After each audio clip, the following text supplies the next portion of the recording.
la plupart d'entre vous, vous le connaissez, mais je voulais vous rappeler que NT Bean avait plusieurs casquettes.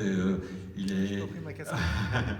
mais il est là surtout parce qu'il est critique au journal, à la revue Positif, une revue mensuelle qui parle de cinéma.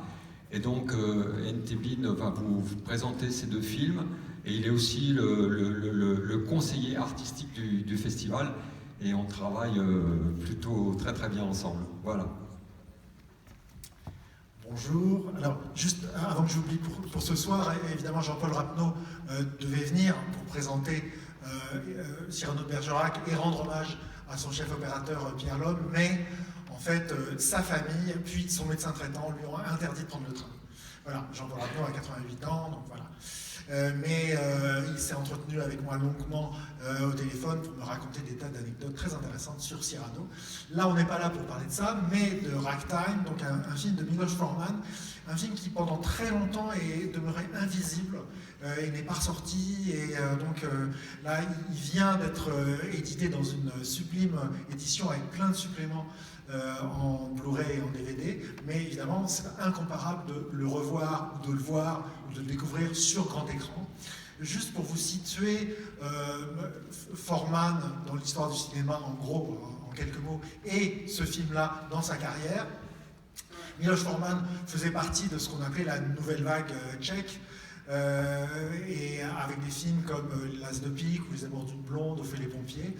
Et puis après le printemps de Prague, voilà, les événements l'ont, pas contraint, mais l'ont amené, on va dire, à quitter son pays. D'abord, il est passé par la France, où notamment il a noué une amitié très importante avec le grand scénariste Jean-Claude Carrière.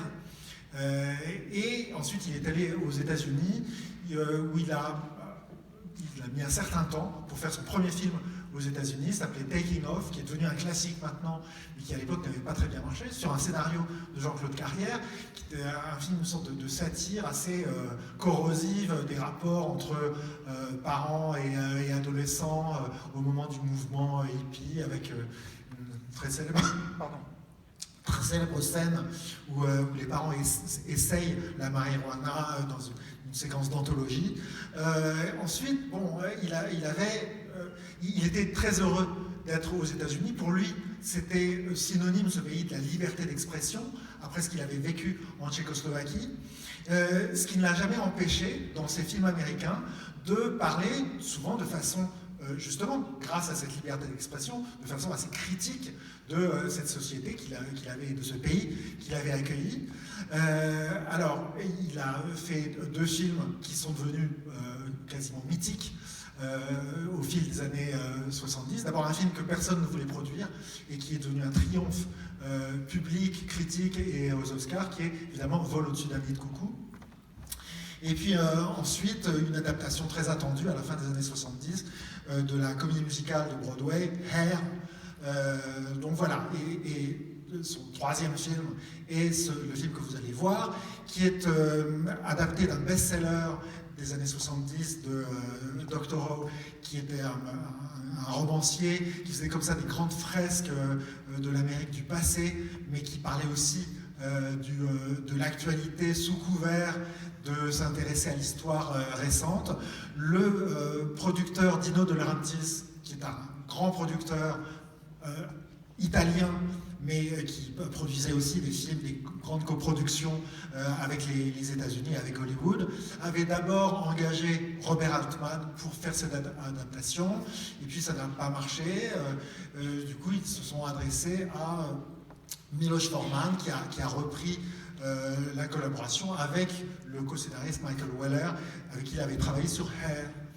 Et alors, ce film, à mon avis, témoigne de plusieurs tendances, en fait, de la filmographie de Miloš Forman. D'abord, les récits choraux, des récits à beaucoup de personnages.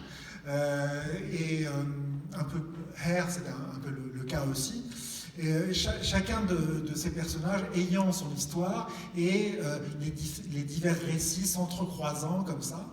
Ce qui est intéressant également, c'est que le scénario, à l'image d'ailleurs du roman d'origine, entremêle des personnages de fiction, des personnages inventés, et des personnages ayant existé. Alors, on sait que par la suite, Miloš Forman réalisera par exemple Amadeus, qui est une sorte de faux film biographique sur Mozart. Ici, donc, il mêle des destins individuels à des faits divers qui ont défrayé la chronique ou à des personnalités qui ont marqué leur temps au début du XXe siècle.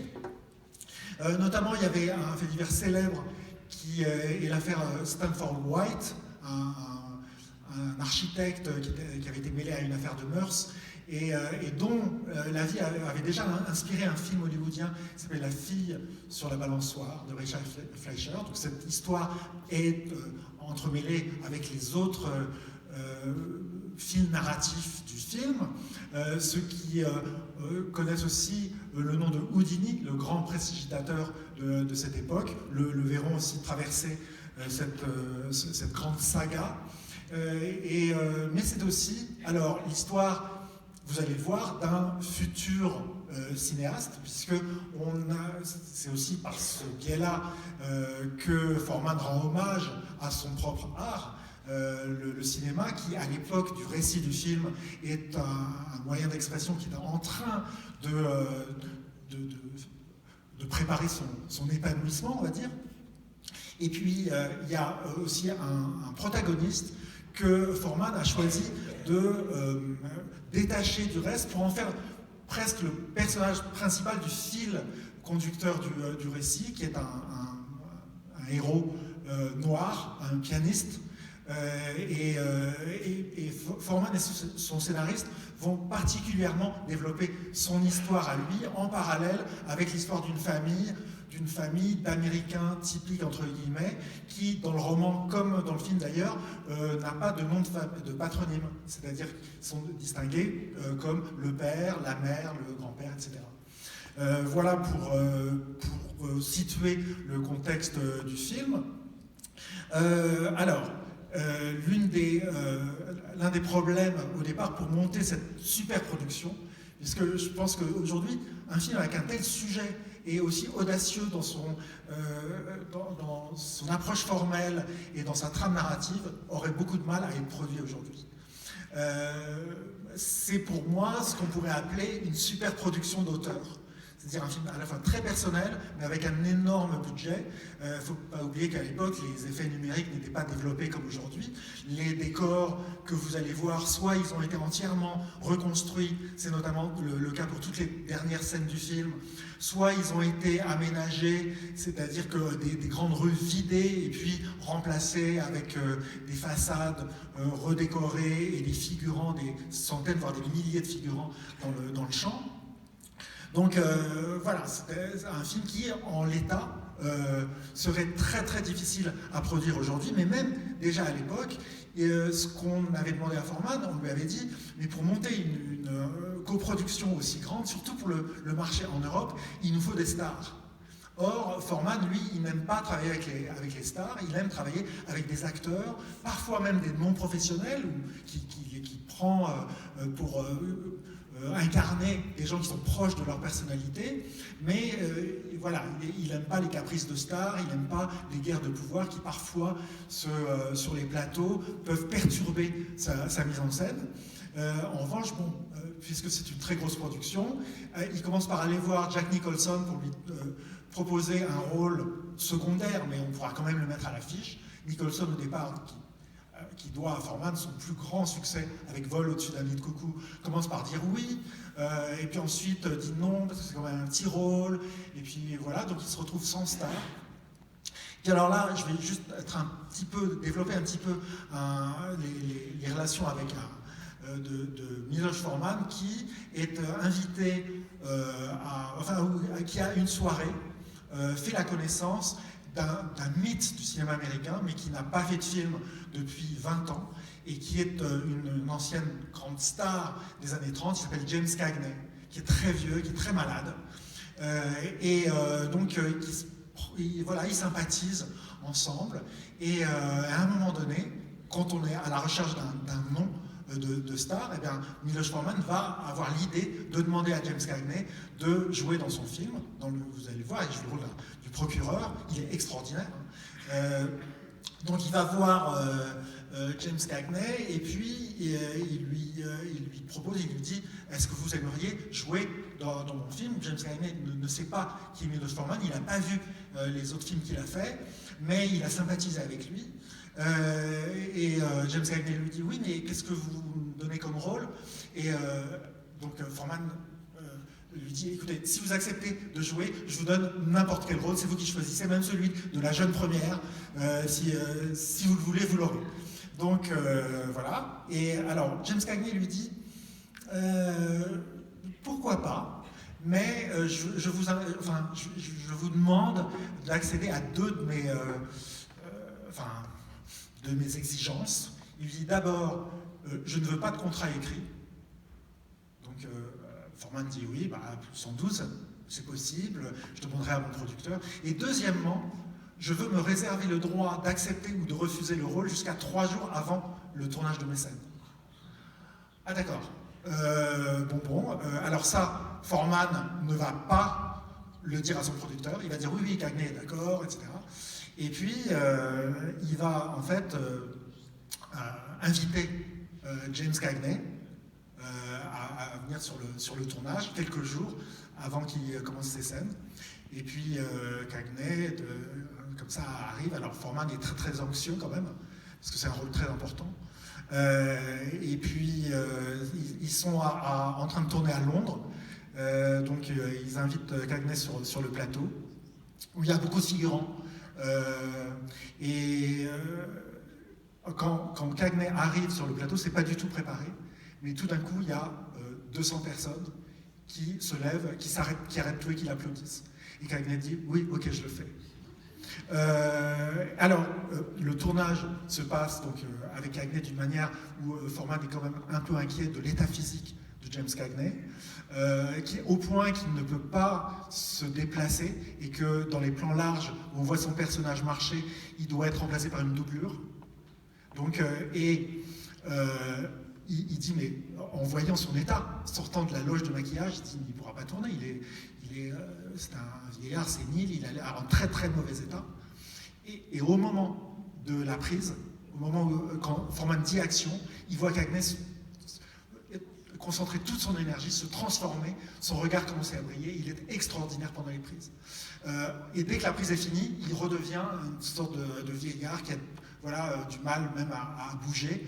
Et il dit à Cagney, écoutez, monsieur Cagney, on a fini les plans sur vous, on va tourner les contre-champs, donc vous pouvez retourner à votre loge. Et Cagney lui dit, non, moi, dans ma tradition, je donne la réplique à mes partenaires, parce que sinon, ils peuvent être déstabilisés, donc il est resté pour donner la réplique à ses partenaires. Donc voilà, James Cagney dans son dernier rôle à l'écran, il n'était pas apparu au cinéma depuis 1, 2, 3 de Billy Wilder, le film sera très long, va être projeté par Forman à son producteur Dino De Laurentiis qui lui dit beaucoup trop long. Donc Forman est absolument catastrophé son producteur lui dit il faut couper 20 minutes. Et alors c'est là que je vous engage à acheter après la séance le DVD du film. Les 20 minutes coupées sont très intéressantes, voire passionnantes. Elles n'ont pas été retrouvées sous forme, le négatif n'a pas été retrouvé, mais il y a une copie travail qui a été gardée. Elle concerne une grande figure du féminisme de l'époque. Et en fait, c'est une des anecdotes qui est mêlée à toutes les autres que Forman a été obligé de complètement couper et qui est l'axe féministe du film. Donc voilà, c'est le petit bonus que vous pourrez avoir si vous achetez ce magnifique coffret.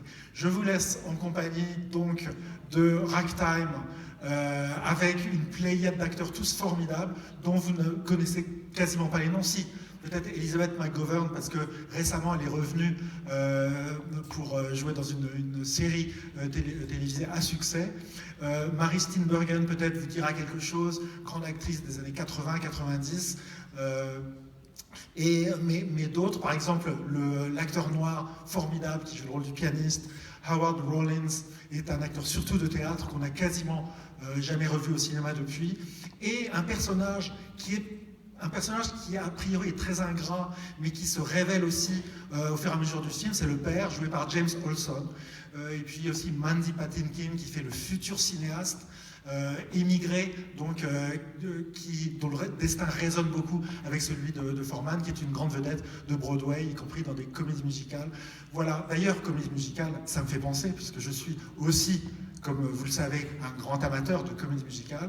Vous allez voir dans Ragtime, je vous laisse la surprise, mais vous allez le reconnaître tout de suite, à mon avis, même s'il a quelques années de plus, l'une des vedettes avec Gene Kelly de Chantons sous la pluie, s'appelle Donald O'Connor. Vous le verrez dans quelques scènes où il apparaît dans le cabaret. Voilà, bonne projection. Je vous dis à ce soir pour des anecdotes sur Cyrano de Bergerac dans une sublime copie restaurée. Mais en attendant, Ragtime de Miloš Forman, 1981. Merci.